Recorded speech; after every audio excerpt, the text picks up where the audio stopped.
पूर्णिया का airport civil terminal का काम क्यों नहीं होता सर? सुना आपने? ये बीते साल लोकसभा का वीडियो है। पूर्णिया एयरपोर्ट को लेकर जो काम पूर्णिया के सांसद विधायक को करना चाहिए वो काम हैदराबाद के सांसद असुद्दीन ओवैसी सीमांचल के हक और अधिकार के लिए दिल्ली में कर रहे थे। एक बार फिर से सुनिए। यार पूर्णिया ररिया है सर, पूर्णिया का एयरपोर्ट सिविल टर्मिनल का काम क्यों नहीं होता सर? 7 साल पहले पूर्णिया एयरपोर्ट बनाने का जो वादा उस वक्त के प्रधानमंत्री पद के उम्मीदवार नरेंद्र मोदी ने यहाँ एक चुनावी रैली में किया था, ऐसा लगता है उस वादे को डबल इंजन वाले बीजेपी सरकार को याद दिलाने में बीजेपी के ही विधायक विजय खेमका और जेडीयू के सांसद संतोष कुशवाहा को शर्म आती है। उन्हें प्रधानमंत्री बने भले 7 साल बीत गए, लेकिन इसी वादे पर वोट लेने के बाद चूनापुर में एयरपोर्ट के नाम पर एक पत्ता तक इधर से उधर नहीं हुआ है।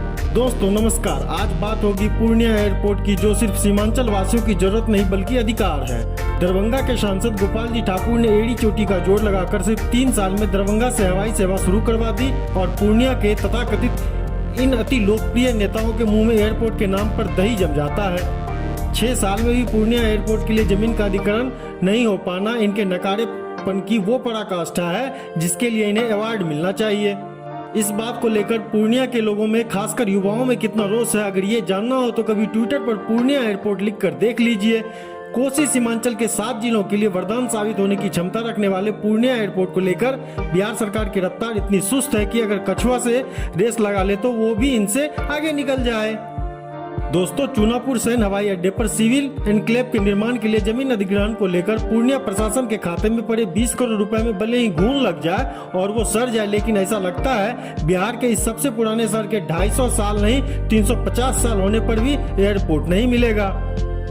पूर्णिया एयरपोर्ट के नाम पर कुंभकर्ण की नींद में सोए सांसद, विधायक, प्रशासन और राज्य सरकार को जगाने का बीड़ा अब पूर्णिया के कुछ युवाओं ने उठा लिया है, जो अपनी नौकरी के बाद बचे समय में जी जान से सरकार रूपी सिस्टम को जगाने में लगे हुए हैं।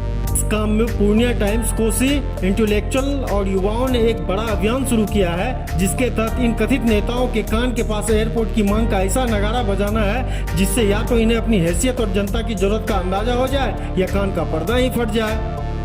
कुछ युवा साथी हर दिन हर पल ट्विटर के माध्यम से तो कभी सीधे इन नेताओं को फोन वोट के लिए सक्रियता दिखाने पर मजबूर करने की लोकतांत्रिक कोशिश में लगे हुए हैं। अगर इससे बात नहीं बनी तो युवाओं की यह टोली जल्द जमीन पर इन नेताओं के खिलाफ आंदोलन करने की योजना बना रही है।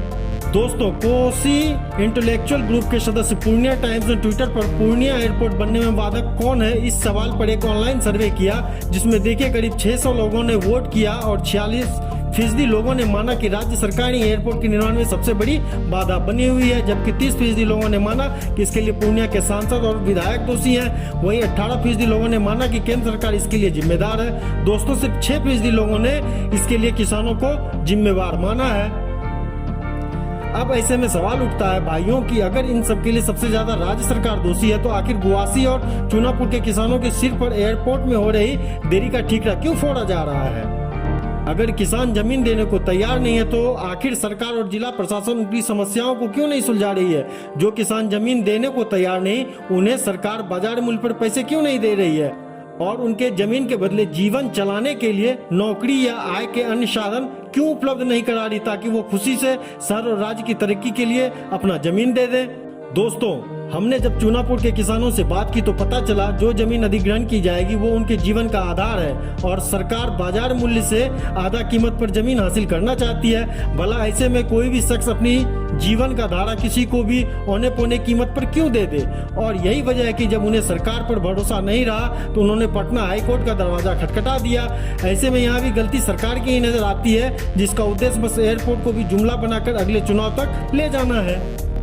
दोस्तों, अगर आंकड़े की माने तो हर दिन लगभग पूर्णिया समेत आसपास के 7 जिलों से 250-300 लोग अलग अलग महानगरों के लिए पश्चिम बंगाल के बागडोगरा एयरपोर्ट पर फ्लाइट पकड़ने पहुंचते हैं। जरा आप सोचिए, इससे एयरपोर्ट टैक्स और जीएसटी का सारा मुनाफा पश्चिम बंगाल को मिलता है, जो हर महीने करोड़ों और अरबों में होता है। अगर पूर्णिया में एयरपोर्ट बन जाए तो ये टैक्स भी बिहार सरकार को मिलेगा और यहाँ के लोगों को न सिर्फ रोजगार मिलेगा बल्कि पूर्वी बिहार के कारोबार को भी पंख लग जाएगा। ऐसे में सवाल उठता है क्या इसमें पश्चिम बंगाल सरकार की भी कोई भूमिका है जो पूर्णिया में एयरपोर्ट नहीं बनने देना चाहती है, क्योंकि इससे उन्हें राजस्व का नुकसान होगा। दोस्तों, आज के लिए बस इतना ही। पूर्णिया एयरपोर्ट से जुड़ी लेटेस्ट जानकारी और आंदोलन की खबर लेकर फिर होंगे हाजिर। तब तक आप देखते रहिए हमारा चैनल। जय हिंद।